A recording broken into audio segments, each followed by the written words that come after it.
एक और पत्नी ने अपने पति का कत्ल कर दिया। अब ये कोई नई न्यूज़ नहीं रह गई। आए दिन हमें कहीं ना कहीं से ऐसी खबरें आ रही हैं जो हमें बड़ा शॉक कर दे रही है कि अरे यार ऐसा भी हो सकता है, अरे कोई पत्नी ऐसा भी कत्ल कर सकती है।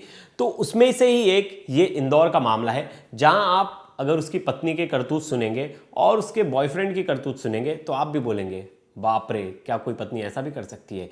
तो ये केस है कातिल पत्नी का, जिसकी शादी सिर्फ 4 महीने पहले हुई थी और उसने कैसे प्लान करके अपने पति का मर्डर करवा दिया, ये सब हम इस स्टोरी में जानेंगे। लास्ट तक इस वीडियो के साथ जुड़े रहिएगा। नमस्कार, मेरा नाम है प्रिवेश पांडे और आप देख रहे हो क्राइम तक।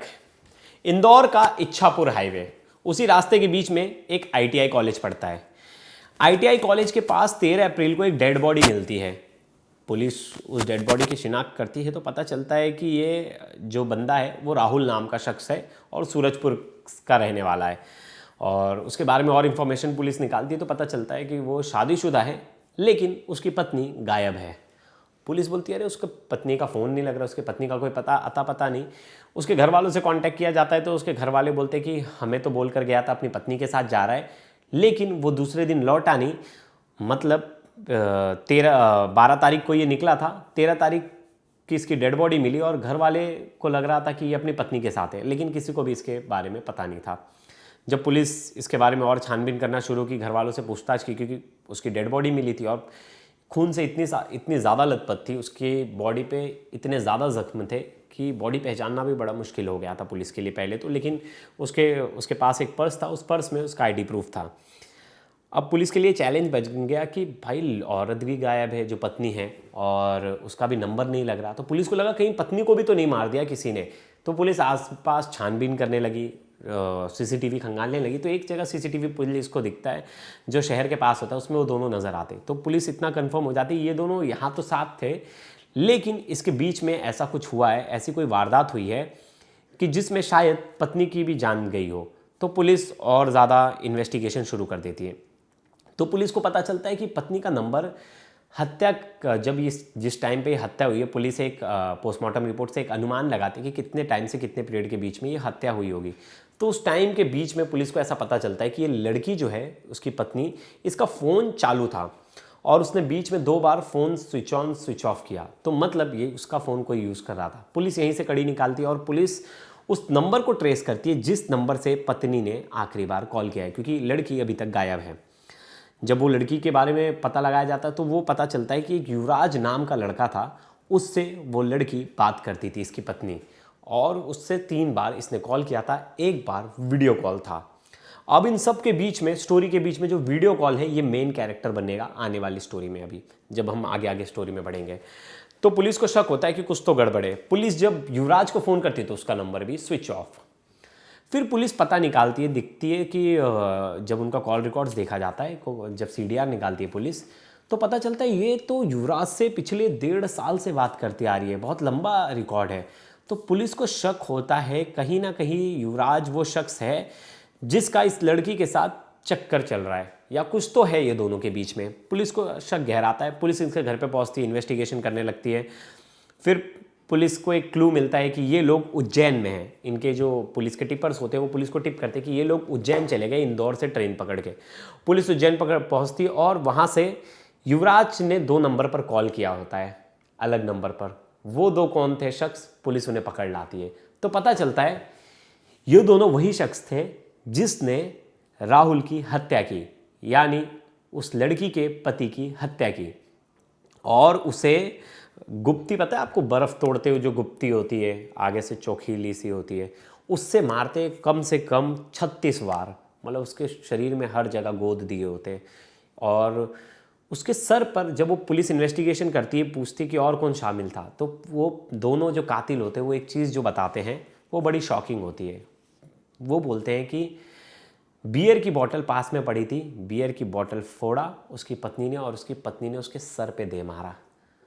पुलिस और शॉक हो जाती है, बोलती पत्नी ने दे मारा, मतलब इसमें तुम लोग ने पत्नी की हत्या नहीं की? तो उसने बताया, वो दोनों आरोपी ने, नहीं, पत्नी तो हमारे साथ इन्वॉल्व थी, पत्नी ने ही ये हत्या करवाई है। पुलिस के दोनों कान खड़े हो जाते हैं। पुलिस बोलते ऐसा कैसे, हमें तो लगा उसकी भी हत्या कर दी। तो वो दोनों फिर उसकी पत्नी का भी पता बताते हैं और पुलिस पत्नी को पकड़ लेती है थोड़े दिन बाद ही, और युवराज को भी पकड़ लेती है जो उसका बॉयफ्रेंड निकलता है।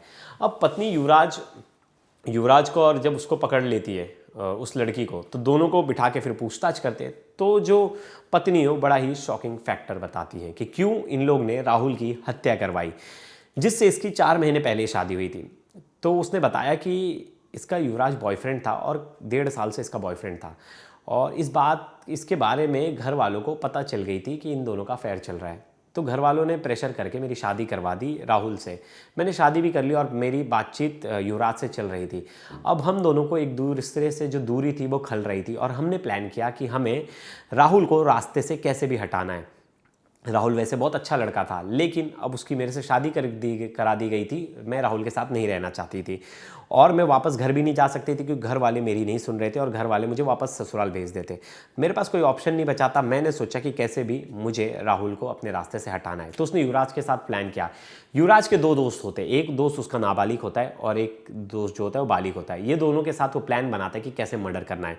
फिर एक दिन जो लड़की है, आप मुझे बार बार पूछ रहे होंगे कि बार बार ये लड़की का नाम क्यों नहीं ले रहा है, ये लड़की क्यों बोल रहा है, क्योंकि लड़की की उम्र जो है वो कम है, नाबालिग है, 17 साल उसकी उम्र है। अब क्या होता है कि 12 अप्रैल को मार्केट करने के लिए, सामान खरीदने के लिए वो बहादुरपुर जाते हैं। अपने वो जो लड़की है वो अपने पति को बोलती है कि चलो बहादुरपुर जाते हैं। वो बहादुरपुर जाते हैं दोनों लोग, और वहाँ वो लोग सामान खरीदते, थोड़ी शॉपिंग करते। इस बीच वो प्लान बनाई रहती है कि कहीं बीच में मुझे बाइक रुकाना है और फिर हमें पूरे वारदात को अंजाम देना। तो क्या करती है, जब इच्छापुर हाईवे क्रॉस होता है, इंदौर का जो इच्छापुर हाईवे वो क्रॉस होता है और ITI कॉलेज जब आने ही वाला होता है, वो बोलती है अरे मेरा चप्पल गिर गया, और वो बाइक रुकवा देती है। और बाइक रुकवा देती तो पहले से घात लगा के लोग नहीं बैठे होते। वो 2 जो उसका बॉयफ्रेंड है युवराज, उसके जो 2 दोस्त थे वो इसका पीछा करते होते हैं। ये सुनसान जगह रुका देती है और मैसेज ड्रॉप करती है अपना लोकेशन। वो दोनों वहाँ पहुँचते हैं, ये जब तक खड़े होते हैं इन पे आकर हमला शुरू कर देते हैं। तो राहुल को ये समझने में बड़ी देर हो जाती है कि ये लोग इससे मार क्यों रहे। जब तक ये लोग इसे मारते रहते, इससे लड़ाई करते होते, पीछे से इसकी पत्नी बियर की बोतल लेके आती है और उसके सर पे फोड़ देती है। वो वहीं बेहोश हो जाता है। फिर उसको गुप्ती से 36 बार वार किया जाता है। लहूलुहान हालत में उसकी मौका वारदात पे ही मौत हो जाती है। अब ये सब तो चलो मर्डर हो गया, लेकिन इसमें सबसे शॉकिंग चीज़ थी कि वो जो उसकी पत्नी है, जो उसकी बीवी है, वो वीडियो कॉल करती है अपने बॉयफ्रेंड को, युवराज को, और वीडियो कॉल करके दिखाती देखो काम ख़त्म हो गया। और वीडियो कॉल करके पूरा एरिया दिखाती है और उसकी डेड बॉडी दिखाती है। अब जिस पे युवराज मान जाता है कि हाँ हो गया काम, और फिर वो लोग भागकर आ जाते हैं इंदौर से वो लोग ट्रेन पकड़ते और ट्रेन से वो लोग उज्जैन आ जाते हैं। मर्डर की वजह 2 थी, बड़ी साफ थी। पहली तो वो लड़की उससे शादी नहीं करना चाहती थी और उसने शादी कर ली, लेकिन वो प्यार पहले से ही युवराज से कर रही थी।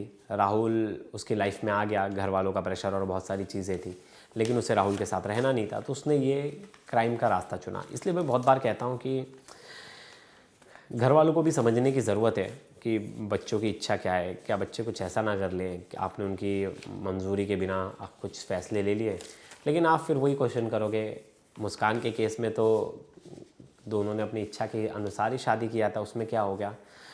तो भाई अब तो मुझे लगता है कुछ वो बचा ही नहीं है, उदाहरण बचा ही नहीं है कि आप बच्चों का अगर साइड ले लोगे तो पता चला फिर भी मर्डर हो जा रहे, नहीं साइड लोगे फिर भी मर्डर हो जा रहा है। तो आपको देखना पड़ेगा इंसान कैसा है, और इंसान समझने में थोड़ा टाइम जाता है, तो हर चीज़ में थोड़ा वक्त जाता है, इतना ईजी नहीं है। जैसे हमने बेंगलोर का केस देखा, अरेंज मैरिज थी, अरेंज मैरिज में पत्नी को ले जाके मार देता है बेंगलोर में, पुणे से, और फिर उसे बैग में ट्रॉली में भर देता है।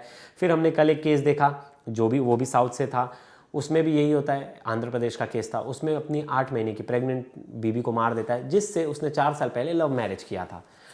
तो अब क्या सजेस्ट करें, लव मैरिज, अरेंज मैरिज, हर जगह ही क्राइम हो रहा है। अब तो बोला भी नहीं जा सकता कि कौन सी मैरिज सेफ़ है। तो मुझे लगता है ये कल दीपिका जो हमारी टीम में, उसने कहा था कि शादी विवाह अब जुए जैसा हो गया है, बड़ा रिस्क है। मतलब आप अपने हिसाब से अपना रिस्क लेके कीजिए, बाकी तो खुदा मालिक है। तो ये वीडियो आपको कैसी लगी ज़रूर बताइएगा। और नेक्स्ट मर्डर स्टोरी भी मेरी कुछ ऐसी है। आजकल जो ट्रेंड चल गया है, पत्नियां कत्ल कर रही हैं बहुत सारे, तो उसी से रिलेटेड एक स्टोरी है। अगली स्टोरी में मैं आपको वही सुनाऊंगा कहानी। धन्यवाद।